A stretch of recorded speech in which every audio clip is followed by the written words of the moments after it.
Comme promis, embarquons à présent sur un bateau du ministère de la Culture afin de plonger sur une épave du XVIe siècle immergée au large d'Ajaccio, tout près des îles Sanguinaires. Des fouilles archéologiques qui ne cessent d'attiser l'intérêt des scientifiques. Le reportage de Nina Santi et Jean-Philippe Mattei. 4 siècles d'histoire remontent à la surface. Dans ces grands sacs, peut-être un bout de la mémoire d'Ajaccio. S'agit-il d'artillerie, d'équipements de bord ou encore du chargement du bateau? Des indices cruciaux scrutés de près par ces archéologues. Les produits de corrosion ne nous permettent pas de voir clairement la fonction première de l'objet et ces objets se sont agglomérés les uns aux autres. Donc on a étiqueté les objets, on les a positionnés au fond de l'eau, aujourd'hui on les remonte pour les passer au scanner et grâce au scanner on verra à l'intérieur de cette gangue quels sont les objets présents et les manières dont ils ont été entrecroisés. Une découverte possible aussi grâce à cette palanquée de plongeurs. Ils remontent de l'épave 19 mètres de profondeur plus bas.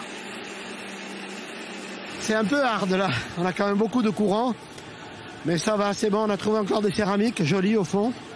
Donc maintenant il faut que le photographe descende faire des photos. Ces fonds marins sont étudiés depuis 2016 et n'ont toujours pas fini de dévoiler leurs secrets. Cette année, la nouvelle campagne de fouilles doit permettre de démonter méticuleusement le chargement en pierre à chaud qui recouvre l'ancien navire marchand. Une enquête sous-marine d'envergure menée par 20 archéologues qui élucident au fur et à mesure l'énigme du naufrage. Ce bateau, il vient probablement de Scandinavie, donc d'Europe du Nord. Il a circulé, il a passé le détroit Gibraltar, il arrive en Méditerranée. On ne sait pas encore quelle était sa destination finale. Tout ce qu'on sait, c'est qu'il a subi des aménagements, probablement dans un port méditerranéen. Et la céramique, elle est clairement en provenance d'Italie du Nord. Donc on suppose que c'est dans un port d'Italie du Nord que ce chargement a été effectué et ces aménagements ont été effectués avant de se rapprocher de la Corse. Les céramiques de Pise retrouvées à bord, les voici. Vous voyez ici donc les motifs. Elle était de couleur verte à l'origine et c'est l'érosion sans doute du sable qui a enlevé ici la couche d'oxyde vert.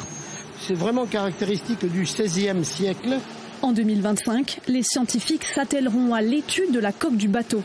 Un enjeu de taille, puisque seules 3 épaves de ce type de construction scandinave ont été retrouvées sur l'ensemble du pourtour méditerranéen.